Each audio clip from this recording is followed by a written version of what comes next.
త్వరగా వాడి గతం గుర్తొచ్చేలా చేయండిరా. స్టోరీ కంటిన్యూ చేయరా. వీడి పేరులో ఉన్న సంతోషం వీడి కళ్ళల్లో కనిపించటం లేదు.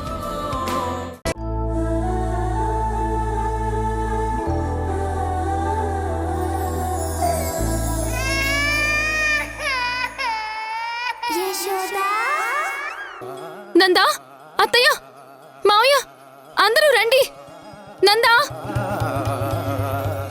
నందా, ఇన్ని రోజులు పాప సుబ్బరాజు కూతురు అనుకుని మనందరం భ్రమపడ్డాం.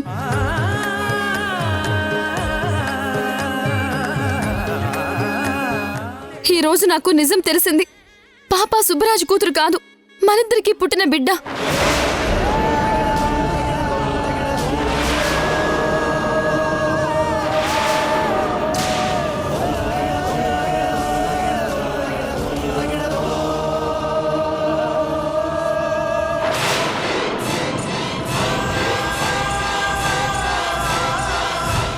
ఏం మాట్లాడుతున్నావు యశోద?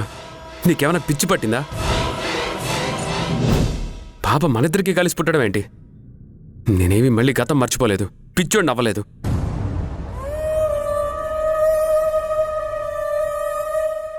మళ్ళీ మళ్ళీ కొత్త నాటకాలు ఆడద్దు.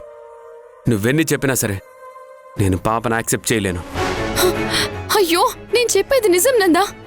నేను నాటకాలు ఆడట్లేదు, అబద్ధాలు అంతకన్నా చెప్పట్లేదు.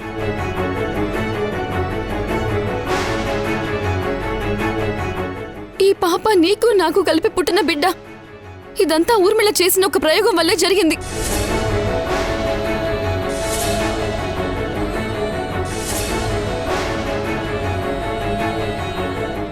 ఈ విషయం నీకెలా తెలిసింది?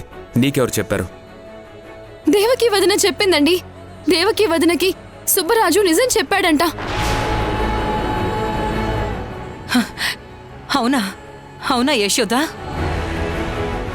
సుబ్బరాజు దేవకికి చెప్పాడా పాప తన బిడ్డ కాదంట?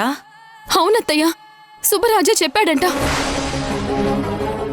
ఇప్పుడు కూడా నేను దేవకి వదిన్ని బిడ్డ గురించి అడగలేదు. దేవకి వదిన ఈ నిజాన్ని నాకు చెప్పింది. నందా, అంటే పాప నీ కూతురేరా? నా మనవరాలు, ఈ ఇంటికి వారసురాలు.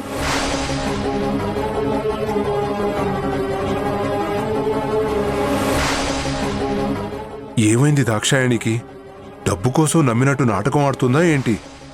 దాక్షాయణి అలాంటిది కాదే. దాక్షాయణికి డబ్బు కంటే కొడుకు మీద ప్రేమే ముఖ్యం. అలాంటి దాక్షాయణి ఇలా అంటుందేంటి? ఏంటి నాన్నా అలా చూస్తున్నావు? యశోద చెప్తుంది కదా దేవకి చెప్పిందని. ఇంకా నువ్వు నమ్మట్లేదా? నమ్మకపోతే ఎలారా?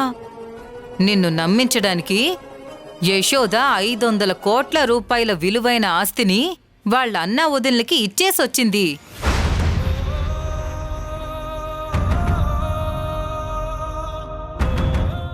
అలాంటప్పుడు వాళ్ళు చెప్పిన అబద్ధాన్ని నువ్వు నిజమని నమ్మకపోతే ఎలా?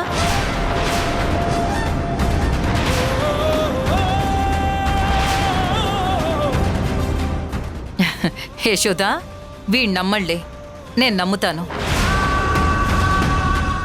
నువ్వేమైనా తక్కువ ఖర్చు పెట్టావా? రూపాయి కాదు, 2 రూపాయలు కాదు, 500 కోట్ల ఆస్తి మీ అన్నవాళ్ళకిచ్చినప్పుడు మీ వదిన ఈ మాత్రం అబద్ధం నీకు చెప్పదా ఏంటి?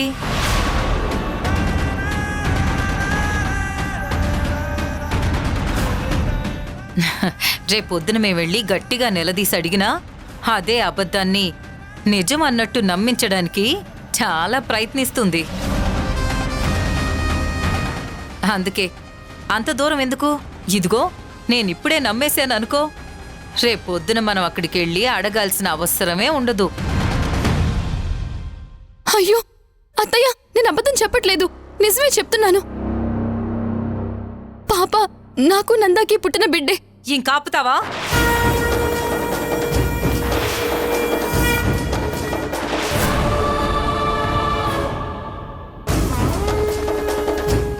నువ్వు ఎన్నిసార్లు ఎంత అందంగా అబద్ధం చెప్పినా, ఎంత మందితో మాకు అబద్ధాన్ని నిజంగా చెప్పించడానికి ప్రయత్నించినా మేం నమ్మం. నీ కూతురు ఆ సుబ్బరాజుగాడికి పుట్టిన బిడ్డే.